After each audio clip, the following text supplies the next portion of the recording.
Welcome back to the conversation. I'm Newbury Atto. In the conversation, we have a chance to talk to different candidates who are running for office. And this particular podcast, we're going to focus on Councilor at large. Interview a lot of different candidates who have a lot of diverse opinions. Here with a good friend of mine, we go way back, Adius Pierre. Adius, first and foremost, thank you for coming on to the podcast. Newbury, thank you. It's always been a pleasure to come to talk to you. As you just said, we came from a long way. Yep. Yeah. Way back to the Shoop Haitian Flag Day celebration. Exactly. Right? Yeah. Here we are again. Here we are. It's a blessing. So, Adius, you're back running for council at large again. You ran a couple of years ago, came a little short. This year, again, you did very well in the primaries. Congratulations to that. Thank you. So let's get right to it. For the people who don't know Adius Pierre, who is Adius Pierre, and what do you want the listeners to know about you? Well, my name is Adius Pierre. Like you just said, I'm a resident of Brockton for more than 25 years. And also an activist for a better Brockton. My goal is to be a voice for people who feel that they don't have a voice. My plan is to work to make Brockton better. I don't want to be among of people who are complaining about the problem the city is facing right now, but instead I want to be part of the solution. So I work in various organizations, like you just mentioned it, SHOOP, HCP, Youth Against Drugs. That's what I have been doing for the past 25 years in the city of Brockton. So this is Adius. I'm a father and Brockton resident who are here to stay, not to move out of Brockton. So, Adius, if you're fortunate enough to get elected council at large, what is priority number one that you would attack if you get into office? Number one is public safety. I believe before we talk about anything else in the city, Brockton needs to be safe. Then we'll talk about more jobs, more business in Brockton. But my top priority is public safety. So let's talk about public safety. That seems to be the big issue that everyone's talking about. And I do want to talk about this issue. It's been a controversial issue that happened a couple weeks ago. There was some fights that going on at Brockton High that unfortunately led to outside the school, and that led to some incidents with the police. Obviously, police have a tough job. There's two sides to every story, but the video didn't look good. Let's just talk about in general. The big news that's going on in the whole country really is police and community relations. What would you do as a counselor to help improve that?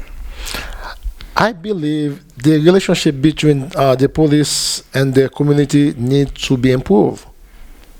Many of the ethnic residents don't feel comfortable enough to seek help from the police office. Many instances of racial profiling and lack of police support is the cause of this fear.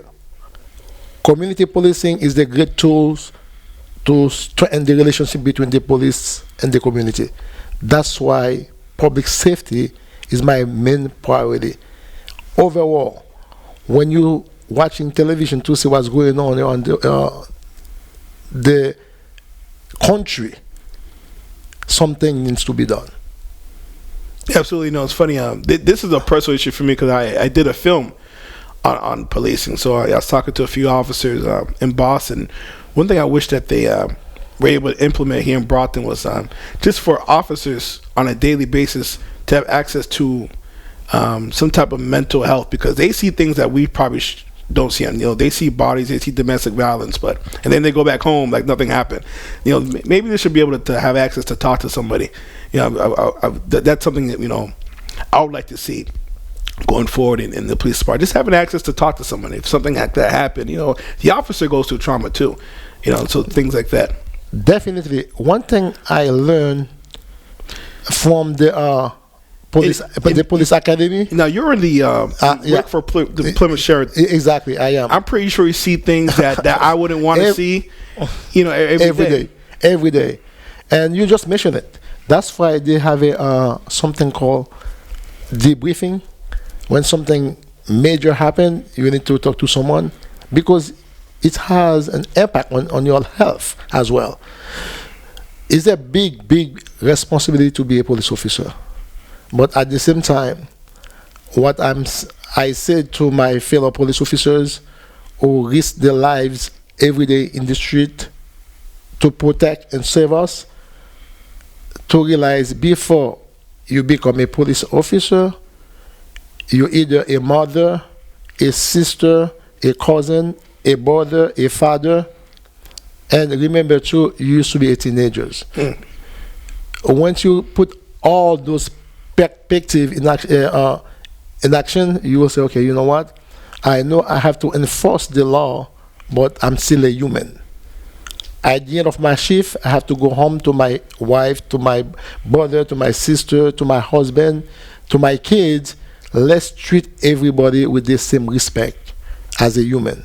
That's what I'm preaching.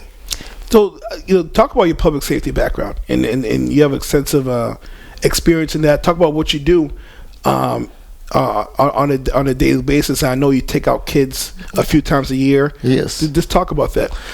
What I believe, Numbi, we cannot be reactive. We have to be proactive. What I do every year, I took kids from the community. I took them to Plymouth. I have young inmates do presentation for them so they can learn about jail. They can stay away from trouble, from illegal stuff that can lead them to trouble. That's what I've been doing as a father. I think it's very good for young people to know exactly what jail is all about. Because once you have a record, it's very hard for you to get a good job in the future. That's what I have been doing, and believe me, the community really appreciates what I've been doing. Absolutely, that's a huge thing, particularly for our youth. To see what could happen if they don't, really follow a straight path. You added some, a big thing that everyone's talking about is education, and this year it seems like the layoffs weren't as much. I don't think if any layoffs this year, but the last couple of years, there's been a lot of cuts in terms of layoffs and stuff like that. As a city councilor, how would you work with your fellow city councilors to help improve funding for the school department? Definitely, we need that. We need that. That's why I always say to everyone, you can have a good mayor. If you don't have a good city councilor to work with the mayor, nothing will be done. So I believe the school department need a lot of money, especially to the teachers. We need to take care of our teachers. We need more teachers. The school buildings need to be repaired. We need more diversity among the school system. We need more after-school program for young people. That's when they get in trouble. If you don't get them busy after school, they're vulnerable to get to trouble very easily. So if we have after-school program, you can keep them busy, I think it will be good. I would advocate as well for a community center for young people to go and to excel, to learn new stuff, to more entertainment like music, art. We need those. Now we only have YMCA and Boys and Girls Clubs. I'm sorry to say that they are not even well maintained. I think we need a better and bigger place. We appreciate the job they're doing in the city, young boys and girls and YMCA. But I think we can do better than that. It's 20,000 kids in the city. Exactly. So that means a lot. So I will advocate for that. We are qualifying under Chapter 70 to get the fund from the state, and we have a delegation from Brockton. We have Claire Honan, we have Jerry Cassidy, we have Michel Dubois. We need to work with those people to help us to get the money for the city, because we are qualified We are not. Brockton is not a wealthy city. That means it's qualified to get the fund, but we have to work with those people to talk with the governor to give us the money that belong to us under Chapter 70. Adius, there's a lot of good candidates running, and they're all going to say, we want public safety, we want, more money for our schools, we want, good roads. What separates you from the rest? My experience and skills. I have been there. I'm not just pop up from somewhere to say, I'm a candidate. I'm in the community. I'll be working every day with my fellow people in the city. My record speaks for itself. So I'm a team player. I can work to anybody.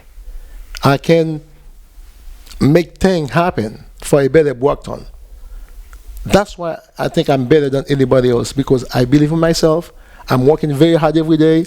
I knock at the door. People talk to me. They like what I presented for the city. I believe on November 5th, when you vote for me as the next city councilor, you just vote for change in Brockton. What are you hearing when you knock on the doors? Oh, good thing. People are very, very appreciate when you knock at the door to introduce yourself. They say not only they hear about you, but they can make the connection between you as a person and what they hear and what they see on the street. So I believe that's what I've been doing for September 18th after I get when I pass the primary. That's what I've been doing. And you know what? I got only positive answers when I knock at the door. Are you enjoying this campaign run? Yes, it's fun. It's fun because I learned a lot. If you want to compare that from 2015 and now, I learned a lot. So I think it's fun. Like this morning, I woke up, I just put my clothes, and it's a lot of work. A lot of work. It's a big city, very big city.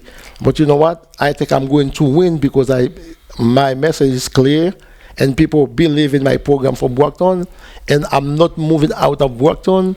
I'm not complaining. I'm here to make Brockton better. Yeah, that's one thing. What people don't realize is that when you run for city council, your family also runs too. It takes a toll for everybody. If your family is not with you, don't even try it. Your family has to be in it with you, because there's a lot of work to be done. You have to leave your kids. Like this morning, I couldn't take my kids to the basketball. My wife has to drop them off, and I have to go get them, and all the way to Wintry. Is a big tax to take on. But you know what? I have faith. I believe in my people in Brockton. It's not about me. It's not about you. It's about the great city of Brockton. So definitely go out and vote. Adius, want to thank you for coming on. And one thing I can attest to is that you've been around. Whether it's election year or whether it's not election year, you've always been around. You from my days working at BCA TV to right here now. So I wish you the best. Thank you so much. I know you're genuine. I know you're a hard worker. So nothing but best of luck on November 5th. Thank you very much, Nobi. I appreciate it. And thank you for the wonderful job you're doing in the city.